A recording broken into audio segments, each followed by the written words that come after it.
दयालु परमात्मा परमेश्वर पितालाई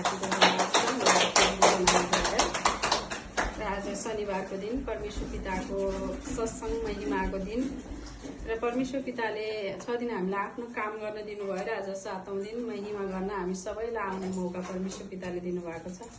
र जो जति परमेश्वर पिताले महिमा गर्न आउन दिनुभयो सम्पूर्णमा मेरो तर्फबाट नमस्कार। लक्ष्मी परमेश्वर पिताको महिमा मैले पनि आजको दिन गर्न पाएँ हैन, त्यसमा परमेश्वर पितालाई हार्दिक आभार छ। र परमेश्वर पिताले देखाउनु भएको बाटो र हाम्रो अग्रज अगुवा जो प्रमुख मार्ग निर्देशक हैन, यस संस्थाको परिकल्पनाकार मेघमान श्रेष्ठ जीवनमा पनि परमेश्वर पिताले परिपूर्ण अनुग्रह र आशिषहरू हमेशा दिनुहोस् भन्न चाहन्छु। परमेश्वर पिताले हरेक कुरामा सफलता गराइसक्नु भएको छ। जे जति बिग्रिए भत्किए हैन, बाधा विवादानहरू आए त्यो समस्यालाई परमेश्वर पिताले हल गरेर आउने दिनहरूमा एकदमै भरिपूर्ण अनुग्रह र आशिषले हैन अगाडि बढाएर महिमामा हरेक जग्गामा खुलेर हिँड्न सक्ने योग्यको परमेश्वर पिताले बनाइसक्नु भएको छ। परमेश्वर पितालाई हार्दिक आभार छ। दयालु परमात्मा परमेश्वर पिता एकदमै दयाको खानी हुनुहुन्छ हैन, प्रेमको खानी हुनुहुन्छ, कृपामय हुनुहुन्छ, करुणामय हुनुहुन्छ। हामीलाई हरेक समय परमेश्वर पिताले आफ्नो हात हाम्रो शिरमाथि राखिराख्नु भएको हुन्छ, जसले परमेश्वर पिताको महिमा गाओस् अथवा नगाओस् हैन, गाउनेलाई मात्रै हात राख्छु नगाउनेलाई हात राख्दिन भन्नुहुन्न। परमेश्वर पिता हरेकको शिरमा हात राखिदिनुहुन्छ र आजको यो सुन्दर समय शुभ बिहानी सबैलाई आँखा खोलेर हेर्ने मौका परमेश्वर पिताले नै दिनुभयो। र कति महिमा गाउन आयौं कति आएनौं, किनकि महिमा गाउन आउनेलाई मात्रै परमेश्वर पिताले यो नयाँ दिन दिनु भएको होइन, हरेकलाई परमेश्वर पिताले नयाँ दिन दिनु भएको छ। यो सुनौलो बिहानी देख्ने मौका दिनुभएको छ र हामी यही हो, कोही महिमा गाउँछौं कोही गाउँदैनौं, कोही गाउन पाउँछौं कोही पाउँदैनौं। यति सम्झे अनुसार हैन, अघि सिमरनको जो वचनहरू जो चाहिँ अमृतवाणी वचनहरू आफ्नो मुखबाट सम्झनाले प्रकाश पारेर गइसक्नु भएको थियो। हामीलाई चाहिँ यही हुन्छ, हरेक समय सम्झिनु नै के हो त, सिमरन हो, स्मरण गर्नु हो हैन। यस्तो शक्ति परमेश्वर पिताले दिनु भएको छ। ध्यानै गर्न सम्झिम हैन, कसै ज्ञानको कुरा नै सम्झिम, कसैलाई दयाको कुरा नै सम्झिम, ताकि त्यो सम्झिनु भनेको नै के रहेछ त, सम्झिनु भनेको स्मरण गर्नु, सिमरन हैन, एउटा संस्कृत शब्दमा सिमरन, तर हामी सजिलो भाषामा यो सिमरन भनेको के होला भन्दाखेरि सम्झिनु हैन, शक्ति एकदमै बढ्नु, शक्ति प्रदान हुनु, त्यो ज्ञानको कुरालाई सम्झिन सक्नु, ध्यानको कुरालाई सम्झिन सक्नु, दयाको कुरालाई यस्ता भावहरू जाग्नु नै के रहेछ त, सम्झिन सक्नु नै, स्मरण गर्न सक्नु नै सिमरन रहेछ भनेर अघि नै बुझ्ने मौका पाएका थियौं। त्यसै गरेर मैले पनि हिजोको दिनमा हैन सम्झनाले आफ्नो देउरानीकोमा गएर आएर यसरी क्यान्सर पीडितको लागि भनेर अलिकति रकम छोड्न मौका पाएँ। त्यस्तो रहेछ, पीडा रहेछ। हिजो त टिचर गर्नु हुँदो रहेछ, योगा टिचरहरू गर्नु हुँदो रहेछ, सबैलाई दया गर्नु हुँदो रहेछ, आफ्नो आफन्तीलाई हेर्नु हुँदो रहेछ।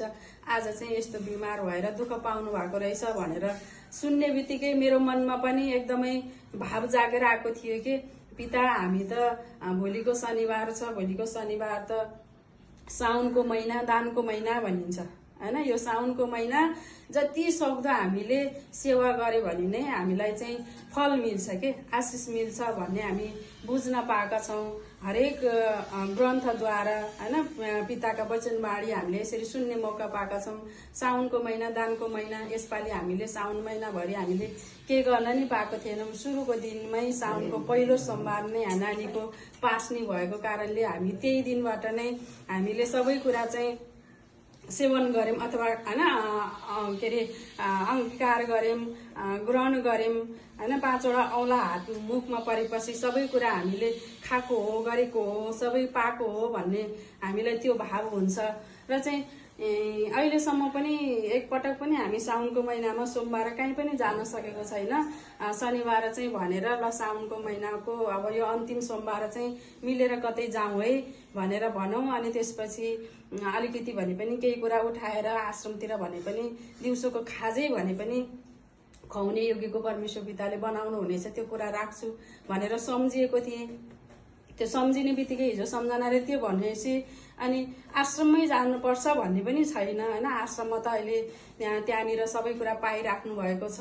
सबै आउनुहुन्छ, एनिभर्सरी मनाउन आउनुहुन्छ, बर्थडे मनाउन आउनुहुन्छ, श्राद्ध मनाउन आउनुहुन्छ, हरेक कुरा गर्नुहुन्छ। आश्रमपछि चाहिँ यताको लागि केही भन्नुपर्छ भन्छु। जनहरू आएपछि धेरै थोरै के गर्न सक्नुहुन्छ त्यो कुरा राख्छु। अलिकति आफूले भरि पनि थपेर केही गरौँ भनेर मनमा के कल्पना मात्रै गरेको थिएँ। मेरो कल्पना भन्दा त पिताको होइन त्यति महान सोच रहेछ, कति ठुलो सोच रहेछ कि परमात्माको। अनि बेलुका सुत्ने बेलामा पनि कामना गरेर सुतेको थिएँ अनि सम्झिराखेको थिएँ। मैले देखेको त छैन नि, सम्झनाले नदेखे जस्तै गरी मैले पनि देखेको त छैन, सुनेको मात्रै हो नि त। त्यो सुन्दाखेरि पनि उहाँको निम्ति मैले नदेखे पनि त्यस्ता क्यान्सर पीडित जति हुनुहुन्छ सबैलाई सहन सक्ने शक्ति दिनुहोस् है पिता होइन। हरेक कुरा गर्दाखेरि उहाँहरूको आत्मबल कमजोरी नहोस् है, आत्मबल नघटोस् है भनेर कामना गरेँ। अनि बिहान खानाहरू पकाउनभन्दा अगाडि नै सबै सरसफाइ गरिसकेपछि खानाहरू तयारी गर्दै मोबाइल हातमा लिएको त अनि त म्यासेज देखेँ कि एउटा म्यासेज मैले देखेँ। अनि जो हाम्रो महेन्द्रपुरको सत्सङ्गमा जुट्नुहुन्थ्यो ममता गुरुङ, हजुरहरूले नै चिन्नुहुन्छ होला, यता मियापाटनतिर बस्नुहुन्छ, उहाँहरूको घर त्यतै हो। अनि त्यो नानी धेरै भइराखेको थियो, हामीसँग सम्पर्कमा थिएन। अनि नानीलाई हामीले सम्झिराखेका हुन्थ्यौँ। हामीले 1-2 हप्ता अगाडि पनि सम्झनाले मैले पम्फा र ममताको लागि कुरा गरिराखेका थियौँ। आजभोलि त यिनीहरू सम्पर्कमा पनि छैनन्। ममताले त बरु कहिले कसो हामीले फोटोहरू हाल्यो भने पनि त्यहाँ लाइकहरू गरिराखेको हुन्छ।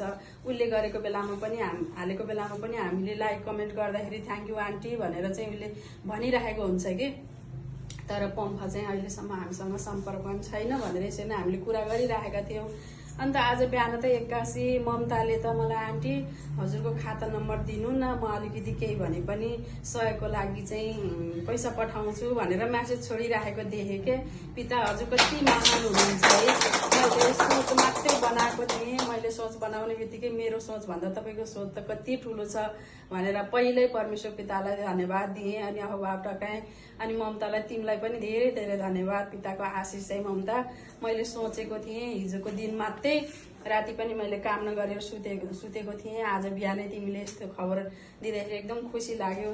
तिमीलाई भरिपूर्ण अनुग्रह र आशिष भनेर कामना गरेँ। अनि ठिक छ आन्टी, धेरै त सक्दिनँ, अलिकति पठाउँछु भने। अनि तिमीले पठाउनु नै ठुलो हो, धेरै हो होइन, थोरै भन्ने कुरा हुँदैन।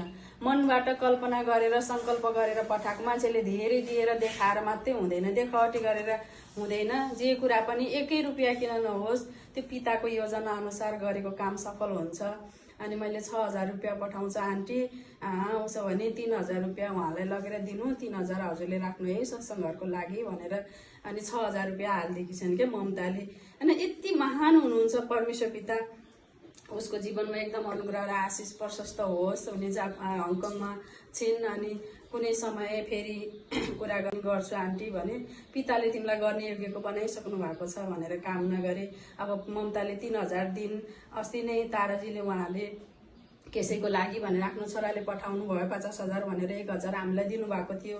त्यो 1,000 हामीसँग 4,000 भयो होइन। मैले अलिकति थप्छु, त्यहाँ 5,000 हुन्छ होइन। 5,000 भने पनि त अलि समयको लागि केही न केहीको लागि त काम आयो नि त होइन। त्यो यति महान हुनुहुन्छ परमेश्वर पिता। हामीले आज आफू उद्धार पाएर गर्ने भनेकै यही हो।